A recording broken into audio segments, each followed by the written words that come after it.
What's the dog howling for? Looking for his ghost friends. The officer smirked as he grabbed a rock and hurled it toward the German shepherd standing guard at the abandoned house. The rock missed, but the shepherd didn't flinch. He took a step forward, teeth bared, hackles raised. The officer laughed again, turning to his partner. "It's just a stray. Let's go." But then, the floorboards behind them creaked, and a voice cut through the silence. "Low, cold, steady. You might want to check the basement first." The officers turned, and, standing there, flashlight in hand, Emma Jensen, and what they found beneath that house. It left the entire town shaken to its core. Welcome to Woof Woof Stories. Let's uncover what really happened. Night had settled over the derelict Victorian at the edge of town, its broken windows like hollow eyes staring into the gathering gloom. The wind carried a persistent, mournful sound, a German shepherd's howl that echoed across empty yards and through rusted gates. Neighbors peeked behind curtains, tense and curious, unable to ignore the dog's desperate call. By midnight, patrol cars had passed twice, lights flashing against peeling paint, but the shepherd remained rooted at the gate, head tilted back in a long, bone-deep lament. Emma Jensen arrived just as the dog's wail faded into silence. She knelt beside him, heart pounding at the animal's gaunt ribs visible beneath matted fur. "No colar, no tags." His eyes, golden and wary, flicked up to hers. She extended a gentle hand. He leaned in, pressing his cold muzzle against her palm. Behind them, the house stood silent, its sagging porch steps inviting dread. She glanced at her partner, Mark, who hovered with a flashlight trained on the front door. He shook his head, eyebrow raised. "We have to check." Crossing the threshold, the beam illuminated warped floorboards and peeling floral wallpaper, once cheerful now stained by decades of neglect. The shepherd padded ahead, ears twitching at every creak and sigh of settling wood. Emma's footsteps followed, careful not to startle him. Somewhere above, a shutter banged against the wall. The dog froze, hackles rising, then bolted forward. Emma called after him, but halted at a doorway choked with debris. Children's toys, rotted stuffing spilling from a cracked doll's head, as though time itself had abandoned this playroom. The air carried a metallic tang. Emma glanced at Mark. He swallowed. Together, they crept down the narrow hallway toward the dim stairwell. At the landing, the shepherd reappeared, silent now, gaze fixed on the floor. His paw hovered over a plank seam that rattled under his weight. Emma knelt, tracing a whisper of dried blood seeping through the crack. Mark shed his jacket, jamming the flashlight into the collarbone of the shepherd, so hands remained free. With a firm nod, Emma braced her shoulder against the wall and shoved. The floorboards groaned, shifting enough to reveal a narrow gap yawning into darkness below. As the shepherd's ears pricked forward, a new, deeper howl rose from his throat, half warning, half plea, as though begging for them to look down and discover what lay waiting in the long-forgotten basement. The next morning, Emma couldn't shake the image of the hidden gap. Even before her first cup of coffee, she found herself back at the wrought iron gate, shepherd padding at her side, as if guiding her. Sunlight spilled unevenly through ragged curtains, illuminating peeling paint in ghostly shafts. Mark arrived moments later, rubbing sleep from his eyes, flashlight still strapped to his belt. The dog stood at the porch, head low, watching them approach. Inside, the house felt different in daylight, the silence less menacing, yet every shadow seemed to hold a secret. As Emma moved through the foyer, the shepherd lifted his snout and inhaled deeply, then tugged her toward the back hallway. Curiosity sparked. She followed, heart fluttering with both caution and anticipation. When they reached the seam in the floor, the dog sat, tail thumping once against the boards. He stared at the gap, then back at Emma, as if encouraging her to return. Mark knelt beside her, inspecting the boards anew. "Something's drawing him," he murmured. Emma nodded, placing her hand lightly on the dog's flank. Beneath her palm, his muscles rippled. Long ago, she had trained dogs for search and rescue. This was more than instinct. It felt like recognition. Gathering her courage, Emma pried at the loose boards with the butt of her flashlight. The shepherd pressed closer, ears forward, eyes bright with intent. When the plank finally lifted, a thin spiral of dust curled upward, carrying the stale scent of earth and something else, something metallic. They peered down into a shaft that dipped beyond sight. Mark shone the light along the rough walls. They were carved, not wood but stone, mortared into place. His breath caught. This isn't a simple basement. Emma shivered and reached in her backpack for gloves and a coil of rope.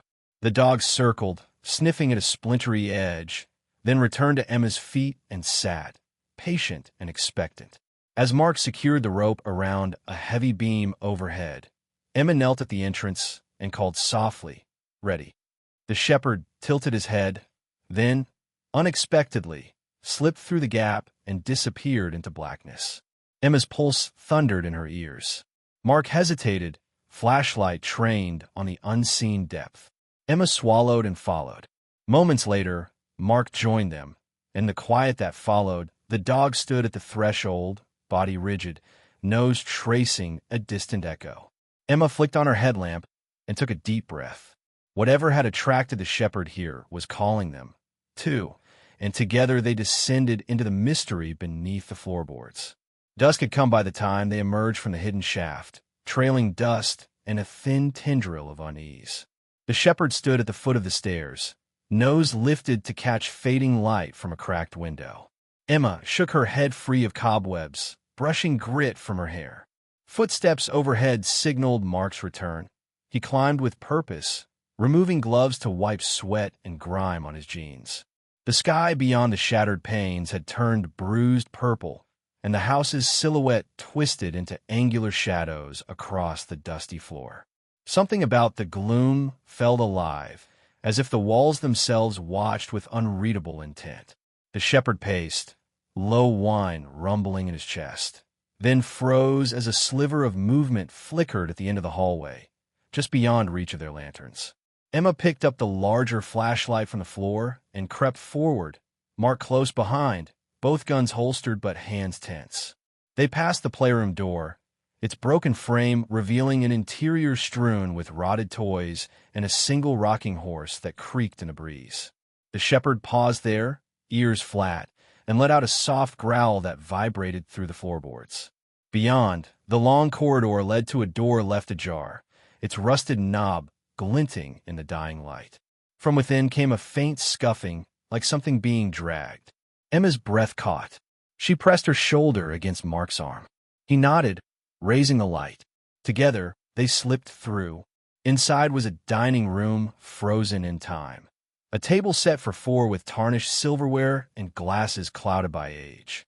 The boarded windows let in just enough twilight to reveal strange symbols scratched into the plaster above the fireplace, twisting lines and dots that formed a pattern Emma couldn't place.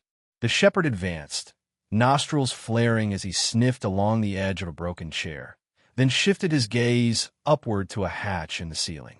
Emma looked up to see the beam of her flashlight catch splinters around the hatch's edges, as if it had been forced open recently. The scuffing noise came again, this time accompanied by a low moan that rolled through the rafters. Mark's jaw tightened. He trained his light on the hatch. Someone, or something, was up there. A sudden gust swept through the room, scattering old menus across the table and rattling a chandelier overhead. The shepherd's hackles rose as he turned in place, hackles raised in warning. Emma swallowed hard. This house had secrets far deeper than a forgotten basement, and as dusk deepened into night, those shadows were waking. They knew they had to follow, whether up toward the dark rafters or deeper into the bowels of the house, to uncover what lurked behind the howls and the dust. They returned the next morning with fresh supplies and clearer purpose. Emma adjusted her headlamp and gripped her clipboard, marking observations while Mark checked cameras mounted on portable stands. The shepherd, now named Echo, circled the entryway with renewed vigilance. Dust motes danced in the sunlight, filtering through torn curtains, illuminating motes of floating plaster. Their first focus was the ground floor. Emma swept her light over the decayed furniture and faded wallpaper, cataloging each strange symbol she'd seen the night before. Mark moved to the back wall, where he'd spotted footprints in the soft earth beneath a broken window. Prints too large for Echo, but too small for an adult human. He took photos, kneeling beside the impressions and placing a scale beside each toe mark. Echo sniffed at the prints, then turned and padded toward the foyer, tail low, ears pricked. Emma met Mark's gaze. He's leading us. They followed Echo's calm urgency into the front parlor, where the musty stench of old smoke lingered. The wooden floor here was intact, but embedded in the floorboards were rusty nails arranged in a rough circle. Emma's brow furrowed as she knelt, tracing the pattern. Mark snapped pictures, his breath visible in the chill. A sudden crack from overhead drew their eyes upward. Dust fell like rain. Echo growled once, low and warning. Emma shone her light on the ceiling's joists. Shallow scrapes marked the wood as though claws had raked across it. She noted the direction, toward the staircase. They moved in sync, Echo bounding up first, paused silent on the warped steps. Emma followed closely, Mark bringing up the rear. On the landing, the hallway stretched darker than below. Emma paused at the threshold of the guest room, where a shattered mirror lay among splintered frame and glass shards. Echo's nose pressed to the threshold. He backed away slowly, growling. Emma swallowed. She entered, sweeping her light across the room. A dresser overturned, drawers emptied, and in the center of the floor, a small puddle of dark fluid that glistened unnaturally. Mark crouched, touched it with a gloved fingertip, and held out his hand. It was oil. Echo barked sharply, looking down the hallway. Emma turned to see a glint. A small metallic object half buried in the baseboard near the stairwell. She knelt and pried it free. A tarnished locket etched with the same cryptic symbols from the dining room. Heart hammering, she opened it to reveal a faded photograph of a family smiling in front of the house, decades ago. As they studied the image, Echo let out a single howl that echoed through the empty hall, as if calling them onward to uncover the story behind the symbols, the footprints, and the oil that stained the forgotten floor. The evening light slanted through the broken shutters, casting long stripes across the hallway floor where Echo stood, ears pricked and tail stiff. Mark and Emma crouched at either side of the locket, its tarnished silver catching the last glow. Emma slipped it in her pocket, shivering as she felt the cool weight. Steps overhead creaked, deliberate and slow, though the upper floor had looked empty. Echo padded forward, nose low, whiskers brushing the dusty planks. Emma and Mark trailed behind, hearts pounding. Each footfall seemed to magnify the house's hidden pulse. Distant thumps, the soft scuff of fabric against wood, a whisper of breath that wasn't theirs. Echo stopped at the end of the hallway, head tilting toward a faded painting. The portrait depicted the same smiling family from the locket, but with curious differences. The children's faces scratched out, the father's eyes darkened in charcoal. Emma swallowed and traced the gouges with a gloved fingertip. Someone wanted to erase them. Mark swallowed, shining his light on the walls beyond. Symbols scorched into plaster curled toward the portrait, as though drawn by frantic hands. Echo growled, low and resonant, then scratched at the baseboard where they had found oil and footprints. He pawed at a seam in the wood, then backed up, hackles raised. Emma knelt, brushing debris aside to reveal more shallow footprints, this time pointing toward the end of the hall, where a heavy door lay sealed by rusted hinges. She tested the handle. It didn't budge. Mark produced a can of lubricant and sprayed the joints, the hiss echoing. When he applied pressure, the hinges groaned, and the door swung inward. Inside, the room was empty save for a single chair facing the far wall. It sat on a square of darker dust, clean where someone's feet had rested. Emma's breath caught as she noticed faint writing scrawled on the chair's back in what looked like dried blood. Listen. She glanced at Mark, whose jaw tightened. Echo let out a soft whine and nosed at the chair, then looked toward the far corner. Emma swept her light across it. A small hatch in the floor, its edges worn smooth. Mark knelt beside Echo and placed a hand on his flank, murmuring reassurance. Emma pressed her hand to the hatch. It vibrated slightly. From below came a muffled thump, as if something heavy was moving just out of sight. A cold wind swept through the hallway, rattling the portrait above the door. Echo's howl rose again, echoing down the corridor, beckoning them to listen to the house's whispers and to follow the echoes into the darkness beneath the floorboards.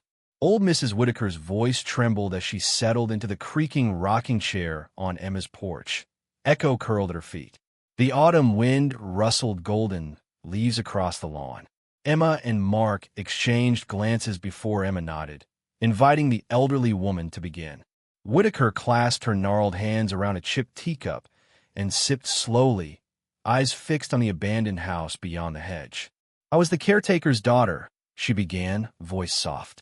"My father worked there for decades before it sat empty." She paused, chin quivering. "He did everything. Mowed the lawn, fixed the plumbing, kept the lights on." Emma leaned forward, pen poised. "He grew fond of that place," Whitaker continued, gazed distant. "Said it had a soul." She chuckled, bitter. "Then the family, well, they vanished one night. No sign of struggle, no note, just gone. My father promised to keep their memory alive, kept the house tidy in hopes they'd return." Her eyes glistened. "He waited for years." Mark adjusted his jacket. "What happened to him?" Whitaker's breath hitched. "He lost himself there." She shivered, wrapping her shawl tighter. "Night after night, he'd wander the halls, calling their names. I'd find him in the library, talking to empty chairs." She shivered again. Then came the howling.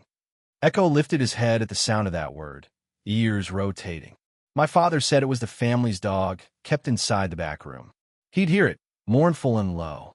He swore it wasn't any hound he'd ever owned." Emma closed her eyes. "Did you ever go inside?" Whitaker swallowed. "Once." She nodded slowly. "I was a girl, 13. I snuck in, hoping to find something, anything to prove they were alive." She forced a wan smile. "Instead, I found the dining room set for a feast long past. Plates with dust-covered dishes. A locket looked familiar, lying on the table." She shivered, voice dropping. "And then I heard scratching beneath the floor." Mark exchanged a look with Emma. "Scratching." She nodded, as if someone was trapped below, begging to come up. "I ran before I saw more." She pressed a hand to her chest. "My father changed after that. Became quiet, broken. I worried he'd go down into that darkness and not come back." She took a shaky breath. "He died last winter, never left the house again." Echo stood and let out a single, low howl. Whitaker wiped her eyes. "He's calling them, just like my father did." Emma and Mark felt a chill. The caretaker's tale wasn't just history, it was a warning. Whatever slept beneath the boards still stirred, and Echo's howl carried its echoes.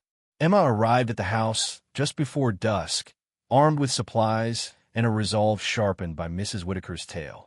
Mark and Echo were already there, Mark tightening straps on a battery-powered lantern, Echo circling the perimeter, every hair on his back raised in alert. A faint haze clung to the air, carried from the dying embers of sunset.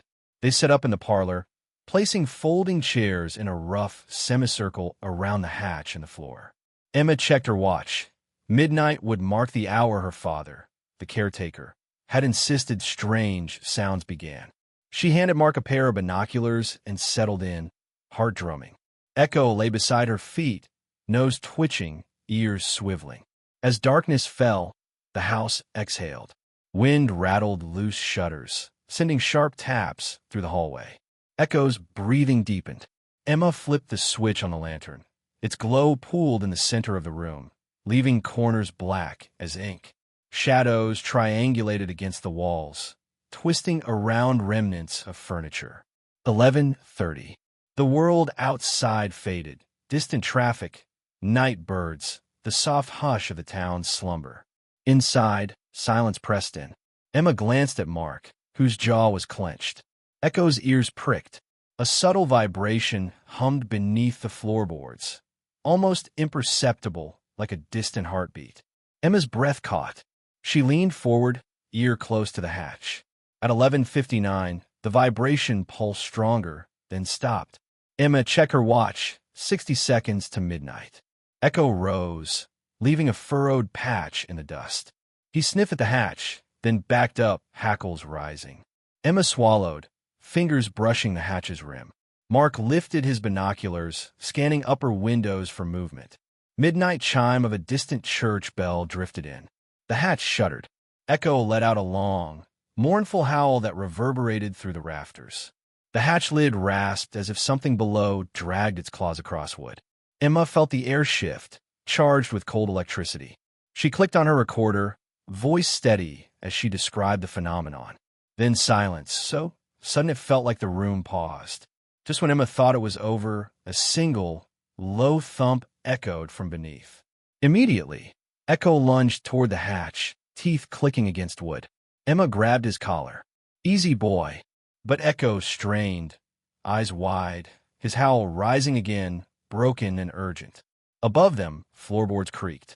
A panel overhead shifted soundlessly, and Emma knew the house had eyes in every corner. They sat frozen as Echo's howl trailed into the darkness beneath, a warning and an invitation.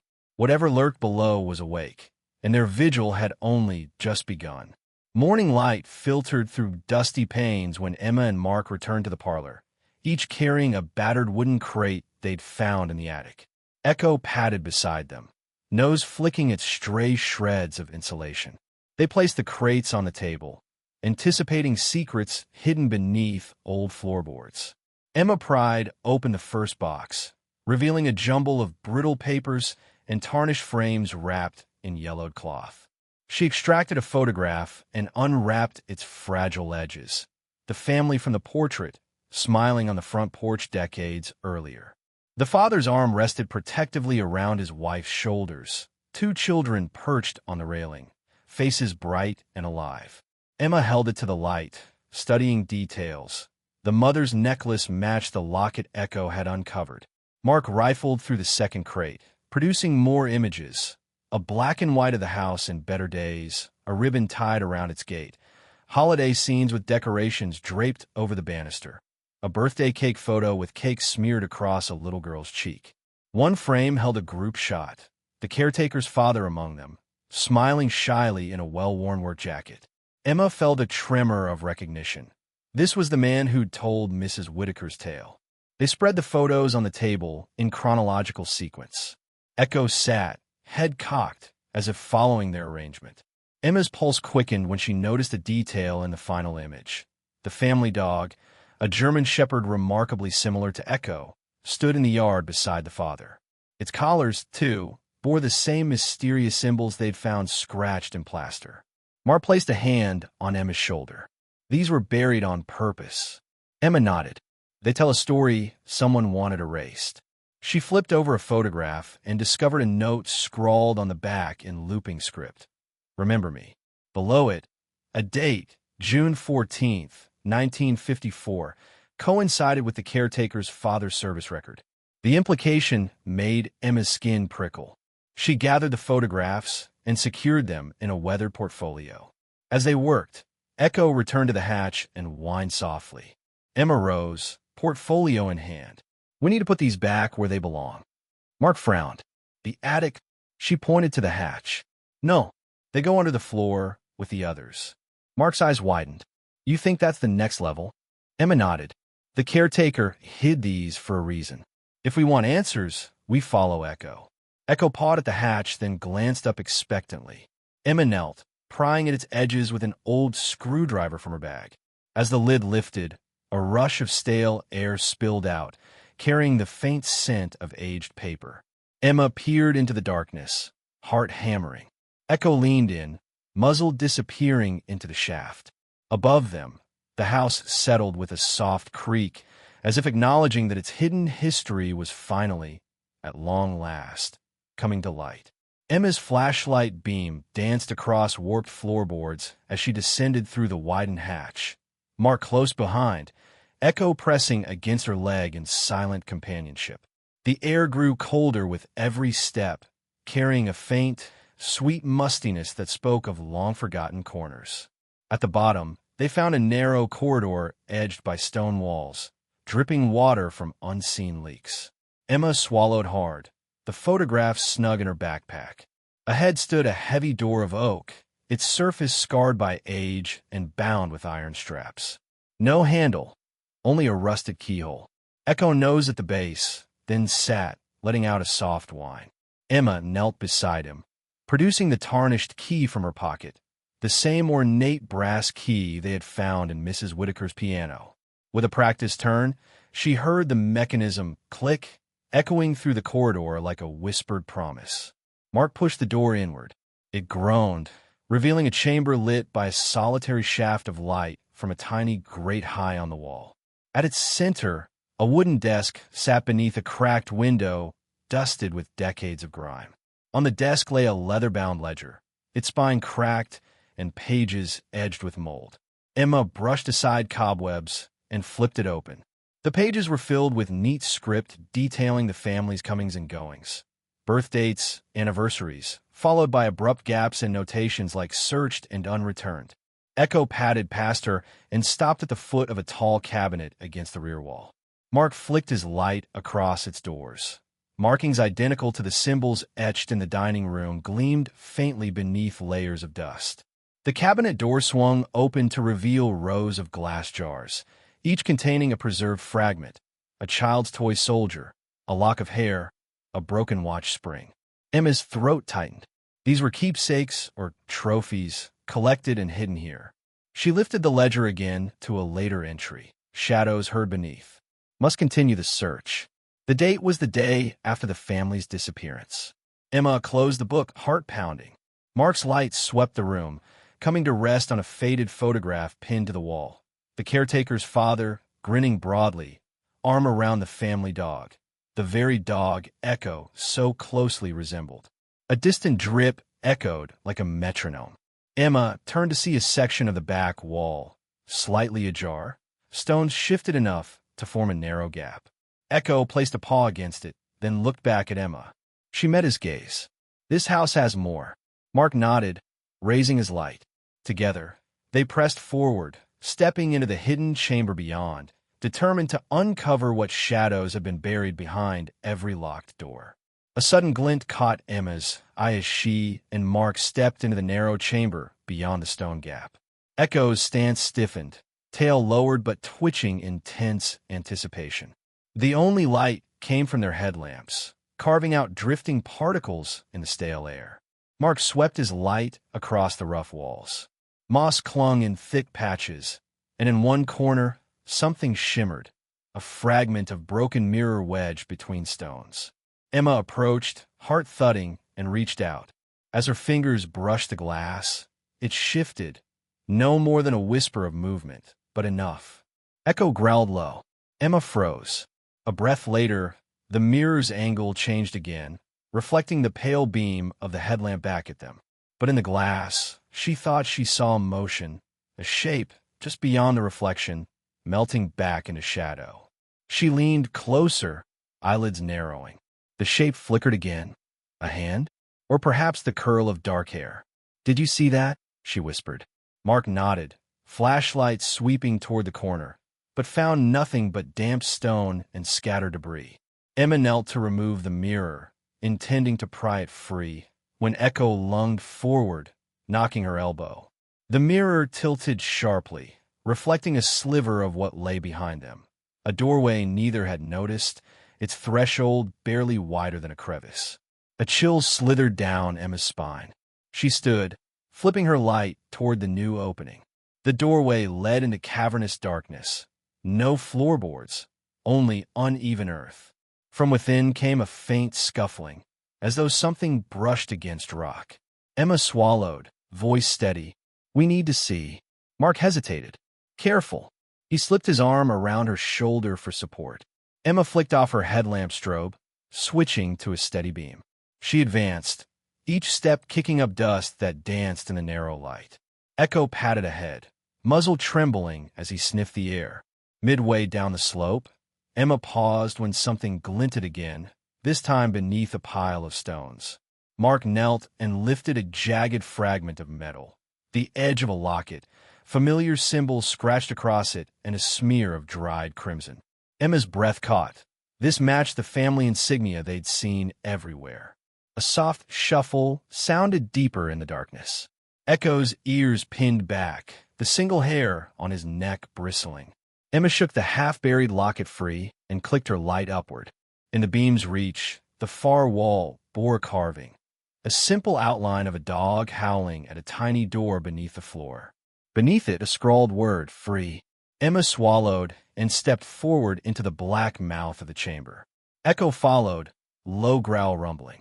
As they crept into the unknown, Emma realized the house's secrets weren't ready to stay buried, and neither were those who had been trapped behind these walls. Dust swirled in their headlamps as Emma and Mark ventured deeper into the hidden chamber. Echo patted ahead, tail low as he sniffed at every stone. Emma's hand clasped the tarnished locket, its weight a silent reminder of what they sought. Midway through, Mark's light caught a flash of color among the rubble. A small, chipped wooden block painted bright red and blue. He stooped, brushing away dust to reveal a faded letter A on one face. Emma's breath caught. "That wasn't here before," she murmured, lifting the block. She turned to Echo, who sat gazing at her expectantly. They continued, stepping carefully around broken glass and shards of bone-white plaster. At the far end, Emma spotted the shape of something familiar, a battered metal toy train engine perched on a low stone ledge. She reached for it, but her fingers found emptiness. Only a thin layer of dust remained. "The train's gone," she said, voice tight. Mark frowned. Someone or something took it. He scanned the chamber walls as Emma examined the ledge's edge. There were scuff marks in the dust, leading toward a narrow alcove. She moved the train block aside, revealing tiny footprints far too small for Echo. "Toy-sized," she whispered, kneeling to inspect them. The footprints led into the darkness. Echo growled softly, training his gaze on the alcove's mouth. Emma swallowed and switched her headlamp's beam to full strength. The alcove was just big enough for a child, or something smaller. She slid inside, crouching as the floor sloped downward. Mark followed, slipping the locket into his pocket and switching to his backup light. In the dim passage, Emma noticed something odd, scratches along the stone walls, like someone had edged past here hundreds of times, wearing shallow grooves. Then she saw a glint at her feet, another toy, or what remained of it, a porcelain doll's hand, broken at the wrist, its porcelain cracked. She picked it up, skin prickling. "This was once part of her collection," she said, voice hushed. Mark shone his light on the end of the passage. A low doorway lay just ahead, too narrow for an adult. Above it, etched into the stone lintel, a small engraving, a child's silhouette clutching a toy. Emma set the wooden block beside the doll hand and knelt, pressing her palm to the stone. The passage trembled beneath them, as if responding to their touch. Behind them, Echo let out a single howl, an urgent, pleading sound. Emma looked back. The chamber behind had grown still, almost expectant. She met Mark's eyes and nodded. Someone, or something, had claimed the train and the doll's arm, leading them deeper into a story buried in playthings and shadows. With Echo at their side, they crawled through the narrow threshold, determined to discover where the vanished toy had gone. A soft echo rumbled through the narrow tunnel as Emma, Mark, and Echo pressed forward. The passage turned, hugging the stone walls that dripped with moisture and time. Emma's fingers trailed along carvings, small circles and lines forming indecipherable patterns. Her light flickered against the damp surface, revealing ghostly handprints that glowed faintly where moisture reacted with salt in the stone. Echo paused, ears swiveling. Emma held her breath, straining to catch a sound beyond the drip and their own footsteps. Then, so faint she thought she'd imagined it, a whisper wound through the walls, an urgent breath of a child's voice, syllables lost in the rock. "Help," it sighed. Mark froze. "Did you hear that?" Emma nodded, heart pounding. She leaned close to the wall, pressing her ear against cold stone. Another whisper, clearer this time, "Don't leave me." It came from below, hollow and distant, as if trapped in a deep chamber far ahead. They exchanged glances. Emma waved Mark to follow her deeper into the tunnel that sloped downward. The air grew cooler, the scent of earth and decay heavier. Echo padded ahead, nose low, letting his body guide them toward the voice's source. The tunnel opened into a low-ceilinged cavern, illuminated only by their headlamps. Stalactites hung like teeth overhead, and the floor was slick with water. In the center lay a circle of rocks surrounding a rusted grate set flush with the floor. Emma knelt, brushing away muck to reveal more of the grate's lattice. Below, darkness yawned, and from its depths came a chorus of hushed voices crying, "Find us." Mark swallowed and knelt beside her. This is where they're hiding. He peered through the bars, pitch black. Emma felt a tremor in the rock, a subtle quake, as if the cavern itself shivered at their intrusion. Echo whined, placing a paw on Emma's arm, urging caution. Emma rose, shining her light on the walls. The carvings here formed a map, lines connecting symbols of doors, toys, and figures kneeling in prayer. One line led from the grate to a narrow fissure on the far wall. Emma pointed. "They want us to follow." Mark retrieved a crowbar from his pack and pried at the fissure's edges. The wall groaned, revealing a sliver of space. Beyond it, pinpricks of light suggested another hidden chamber. Emma steadied her flashlight on the gap. "They're here," she whispered. Echo's low growl resonated off the stones. Emma pressed her ear to the opening. The whispers were a chorus now. "Come, save us." Eyes glinting with determination, Emma slipped through first, Mark close behind, Echo crawling beside them into the waiting darkness, driven by the promise of voices begging for rescue through the ancient, haunted walls. Moonlight filtered through cracks in the rocky ceiling as they emerged into the new chamber, a long hall layered in fine dust, like powdered sugar on stone. Echo paused at the entrance, nose twitching, and stamped once, leaving a clear paw print in the gray coating. Emma knelt to examine it. The ridge pattern looked worn, suggesting Echo had passed this way many times, though they'd never been here before. Mark switched on his secondary light, illuminating two sets of parallel grooves etched into the dust.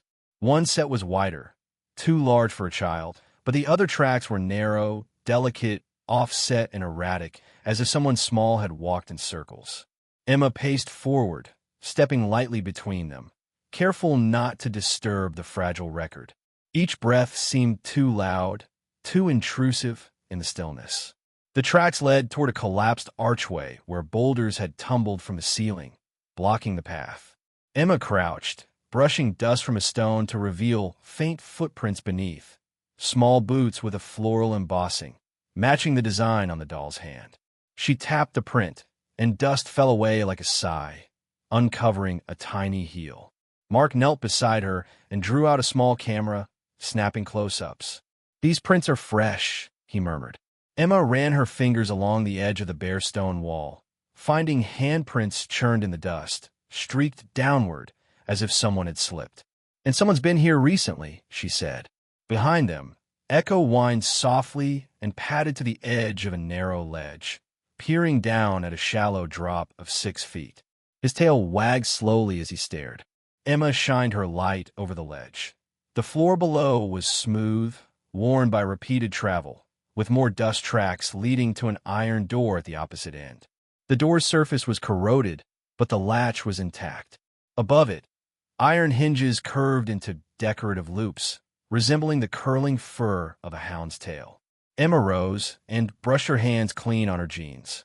"The caretaker must have used this," she said, "to move between rooms without being seen."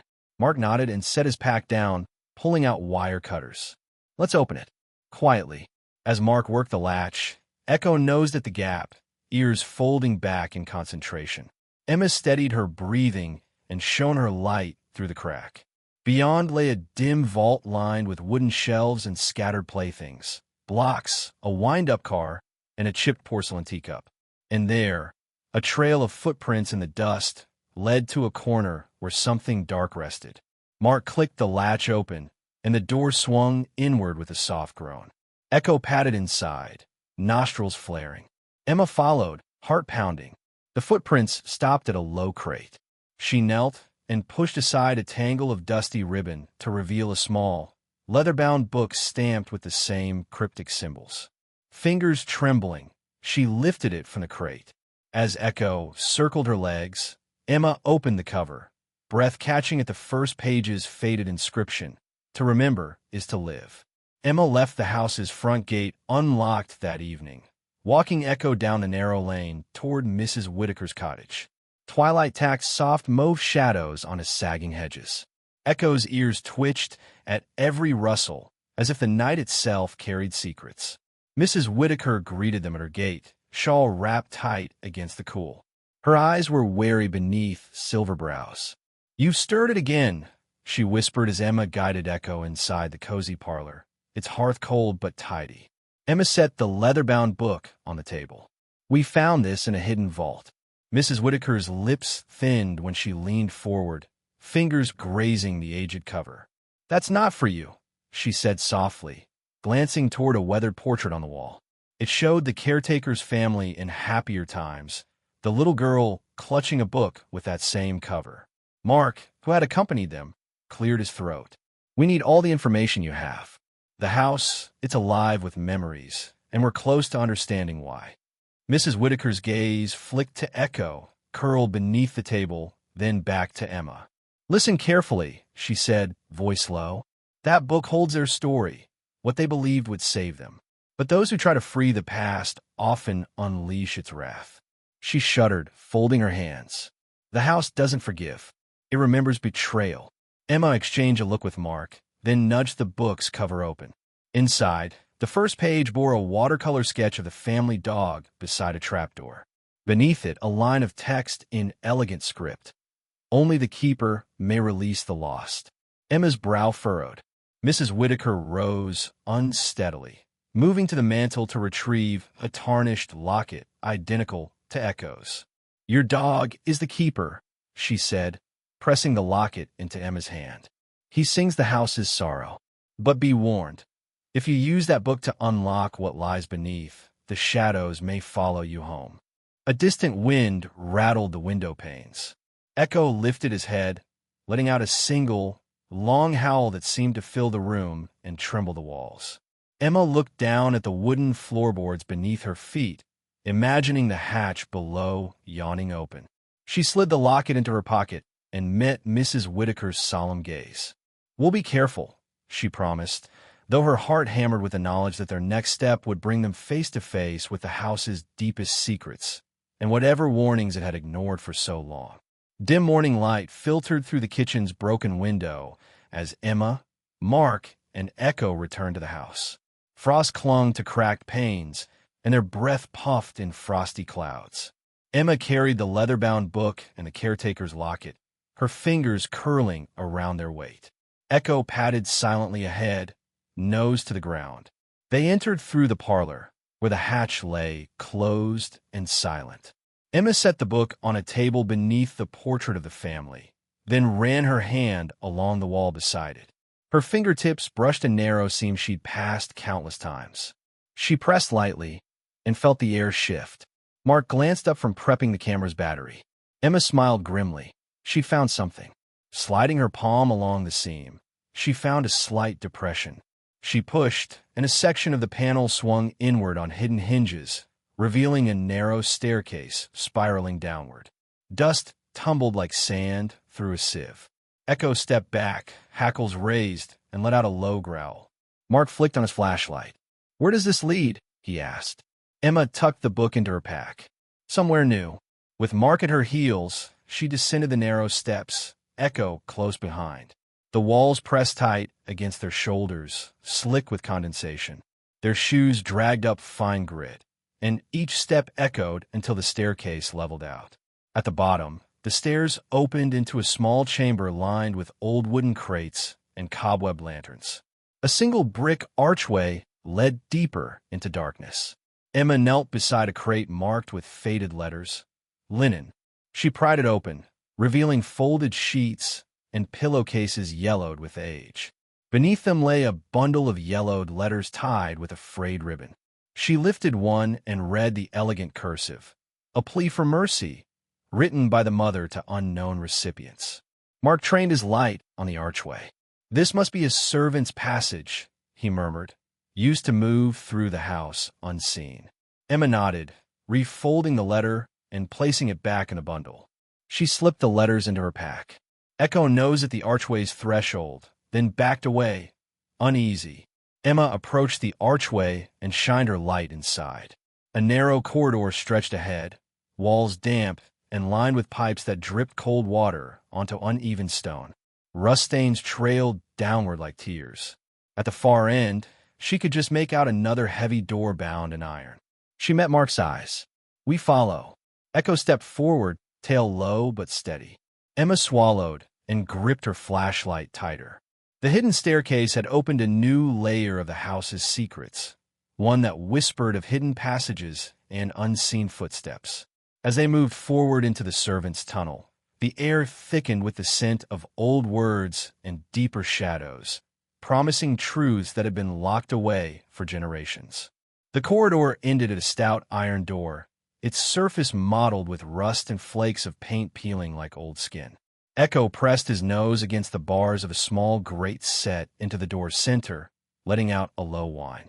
Emma crouched and touched the latch, a simple-turn bolt but stubborn with age. Mark knelt beside her, producing a can of lubricant. A quick hiss, and the bolt shifted with a groan. The door swung inward to reveal a vast chamber lit only by their headlamps. Stone walls arched overhead, and the floor sloped gently toward a shallow trench at the room's center. Water pooled there, rippling softly as distant drips echoed through unseen passages. Along the walls, rows of alcoves housed battered crates and rusted tools. Emma shivered, drawing her coat tighter. At the far end, a faint light glowed beneath another door, thick wood framed by wrought iron. Between them, the traces of footsteps led from the corridor's entrance to the second door, dusty but distinct. Echo padded forward, sniffing at the prints before pressing his body against the heavier door's base. Emma stood, running her light up the door's surface. Carved into the wood was a symbol they'd seen before, the dog's silhouette howling at a small square, like a hatch. Her pulse quickened. "This is it," she whispered. Mark tested the door. It didn't budge. He tested the hinges, seized solid. Emma scanned the room and spotted a rusted lever near the trench. She crossed and tugged it free. With a heavy clank, the floor trembled beneath their boots, and the trench's metal grating slid aside, revealing a winding wheel mechanism beneath. Mark grasped the wheel and turned. Each rotation brought a deep rumble as gears engaged. Echo barked once, excited, and Emma shone her light at the trench. A thick chain snaked toward the distant door, disappearing beneath its sill. As Mark continued, the chain inched free, rattling up like a serpent from its lair. Finally, with a metallic screech, the distant door's bolts slid back. A lock fell loose, clanking against stone. Emma pressed her ear to the wood and heard a faint sigh of stirred air. Mark released the wheel. Together, they stepped forward and pushed the door open. Beyond lay a pitch-black stairwell descending into deeper unknown. Echo slipped through first, body low and alert. Emma exhaled and followed, Mark at her side. As they disappeared into the darkness, the iron door groaned closed behind them, sealing away the surface world, and marking the true entrance to the house's darkest secret. The lantern's beam wavered as Emma and Mark descended the narrow stone steps, Echo close behind. Each footfall echoed like a heartbeat in the musty stairwell, where unseen drips punctuated the silence. The ancient lantern cast a warm, flickering glow against damp walls streaked with mineral deposits, revealing carved symbols at intervals, dogs howling, keys, and small figures kneeling. Emma steadied the lantern, watching its light dance over a shallow alcove halfway down. Inside the niche lay a collection of children's shoes, scuffed and tattered, arranged in a small semicircle. She knelt, fingertips brushing the worn leather. Each pair told a story of small feet that had traversed these steps long ago. Echo nosed at the shoes, letting out a soft whine. Mark trained his flashlight on the symbols. "They're guiding us," he murmured, pointing to a sequence etched into the wall. Footsteps leading toward a downward arrow. Emma traced the pattern, heart quickening. Below the alcove, a rough-hewn plank had been replaced recently, lighter wood among older boards. She tapped it. It sounded hollow. Mark's jaw tightened. He crouched and pried at the plank with a small crowbar. Beneath lay a shallow recess containing a single brass candlestick, its wick blackened but intact. Emma lifted it and examined the base, finding a name engraved in looping script, and Whitaker. She looked at Echo, whose ears perked in recognition. Lighting the wick, Emma watched the flames sputter alive, the lantern's steady glow now tied to the candlestick's smaller fire. As they reached the bottom of the stairs, the corridor opened into a vast hollow. The combined lights revealed rows of old wooden stalls, like a subterranean chapel, each partition housing a carved figure kneeling in silent prayer. In the center stood a stone pedestal with a shallow bowl at its top. A few inches of water pooled there, reflecting the flickering lights above. Emma stepped forward and held the candlestick's flame to the basin's surface. The water shimmered, and as the flames danced, she glimpsed faces beneath the ripples. Children's faces, eyes wide in fear and sorrow. Echo let out a low, urgent bark. Emma and Mark exchanged a glance. Every candle and lantern flicker revealed more. Ghostly imprints on the stall walls, handprints pressed into wet plaster, and at the far end, a dark alcove where light seemed swallowed whole. Emma's breath caught. The lantern trembled in her hand, casting elongated shadows that stretched toward the alcove's mouth, beckoning them deeper into the silent chapel of memories and pain. The air grew colder as they stepped into the alcove at the chapel's end, the lantern and candlestick flames wavering against the chill. Frost formed on Emma's breath and on the stone walls, trailing icy tendrils across the carved kneeling figures. Echo shivered, pressing close, fur bristling in the dim light. Emma's gaze swept the narrow niche. A simple wooden bench stood against the back wall, and atop it lay a small, dust-streaked toy chest. Its lid was ajar, revealing faded snapshots and tangled ribbons. She knelt and lifted the chest free, drawing it into the warmer glow of her lantern. Mark moved beside her, shining his flashlight into the box's depths. Inside, the snapshots captured moments frozen in happier times. A little girl, and Whitaker, as the candlestick had revealed, laughing beneath snow-laden pines, her father's hand on her shoulder. Another showed and hugging a brown and white shepherd puppy whose markings matched Echo's. Emma's throat tightened. "These are her memories," she whispered. Mark carefully lifted a folded letter sealed with red wax. He broke the seal and unfolded the brittle paper, and his handwriting curved across the page, recounting days spent playing in the house's hidden passages, chasing Echo's ancestor through corridors. She wrote of laughter, secret hideaways, and nights spent reading by the very lantern Emma held. At the bottom, and it scribbled, "I promise I will find you if you ever get lost." Emma pressed the letter against her heart. "She left these here for her dog," she murmured. So Echo's line would remember. Cold air swirled in the chamber, carrying a faint, distant laughter that sounded like whined through icicles. Mark frowned, shining his light toward the chapel's entrance. In the growing frost, handprints trailed from the bench back to the steps. Echo growled, ears low. Emma spotted footprints pressed into the ice on the flagstone floor, small boot prints leading out of the niche and toward the chapel exit. She stood and followed, Mark close behind, each step crunching quietly. The bracelet of frost on the walls glowed faintly where hands had warmed the stone. At the chapel threshold, the temperature rose. Warmth seeped from the corridor beyond, carrying the musty scent of old wood and dust. Emma looked back. The alcove's icy breath lingered on the bench and chest, but the chapel's center glowed with the pooling warmth of their lanterns. Echo pressed against her leg, tail sweeping the frozen floor. Together, they stepped into the milder air, and his letter folded safely in Emma's pocket. As they crossed the threshold, the cold receded, leaving behind the promise of memories guiding them onward, warmer than any flame. Emma's fingers trembled as she retrieved the leather-bound journal from her pack, its cover embossed with the same symbols they'd traced throughout the house. Echo nosed at her side, wine low. Mark held the lantern steady, its warm glow dancing across the stone walls of the corridor. She opened the journal to its first blank page. Dust drifted from the spine, and as she turned the brittle sheets, faint pencil indentations appeared, words written long ago, then erased. Emma set the journal on a nearby shelf and fetched a soft pencil from her coat pocket. She hesitated, then traced the faint indent of the first line. Letters emerged. I see them tonight.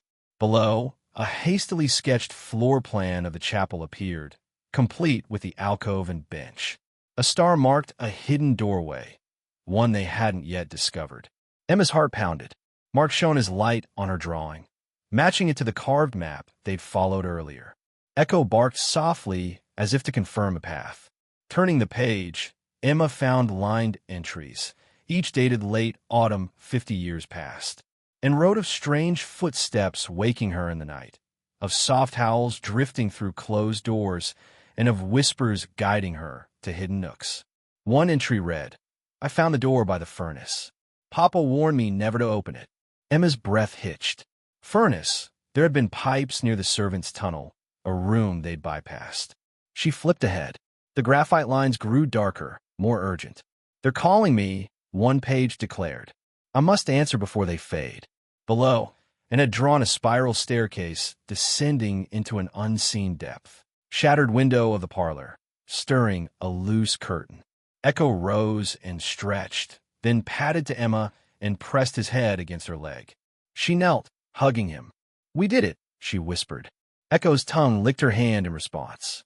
As dawn deepened, neighbors emerged, curious but hopeful. Mrs. Whitaker appeared at the hedge, offering a wrapped loaf of bread. Emma accepted it gratefully and waved her inside. The two women exchanged knowing smiles, and Mrs. Whitaker reached out to stroke Echo's head. Emma glanced back at the house one last time. Where the first howl had been a call of despair, now it felt like a greeting to a new day. Echo howled softly, a gentle wake-up song. Sunlight washed over broken glass and crumbling walls, transforming decay into promise. Emma inhaled the fresh morning and stepped down the porch, ready to share the dawn. Not just at the abandoned house, but in lives reclaimed and stories finally told. Morning mist curled around Emma's feet as she stepped from the house, Echo at her side, leash slack in her hand. The basement's gates were sealed, its secrets laid to rest, but their work had only just begun beyond those walls. Neighbors gathered on either side of the driveway, faces lit with gratitude and curiosity. Mrs. Whitaker offered fresh-baked rolls, and Mark handed them out as Emma greeted each resident by name. They had organized a cleanup effort. Volunteers arrived with wheelbarrows, power washers, and paint cans. Emma directed them toward the sagging porch, where boards were replaced and railings secured. Echo padded alongside the workers, nudging stray hands with gentle encouragement. Children chased him across the yard, laughter bright as birdsong. As afternoon light warmed the lawn, Emma spotted a young couple stepping from a car, surveying the house thoughtfully. They introduced themselves as the new owners, eager to restore its life and honor its past. Emma handed them the caretaker's journal and the silver whistle, now polished and gleaming. These belong here, she said. They'll guide you as they guided us. Across the street, Mark set up a makeshift exhibit in Mrs. Whitaker's living room. Photographs, journal pages, the locket and whistle displayed with care. Neighbors wandered through, reading its entries and marveling at Echo's legacy. Emma watched as hands traced the words to remember is to live and felt a swelling pride in her chest. Even Echo found new purpose. He was adopted by the neighborhood as guardian of the house, his name painted on a small sign by the gate. Echo, keeper of stories. Children brought him treats, and Mrs. Whitaker knitted him a blue scarf. As sunset flushed the sky, Emma stood on the porch with Mark, the house now wearing fresh coats of pale yellow paint. Lanterns hung in the windows, more decoration than necessity, casting a welcoming glow. Echo rested beside Emma, eyes soft, head on her knee. Emma whispered a final thank you to the house, to the spirits freed, and to the dog whose howl had opened every door. Healing had begun not just in the dusty basement, but in the hearts of everyone it touched. The abandoned house would never be empty again, its walls now alive with stories, bound by hope, guided by the howl of a loyal German shepherd who showed them the way.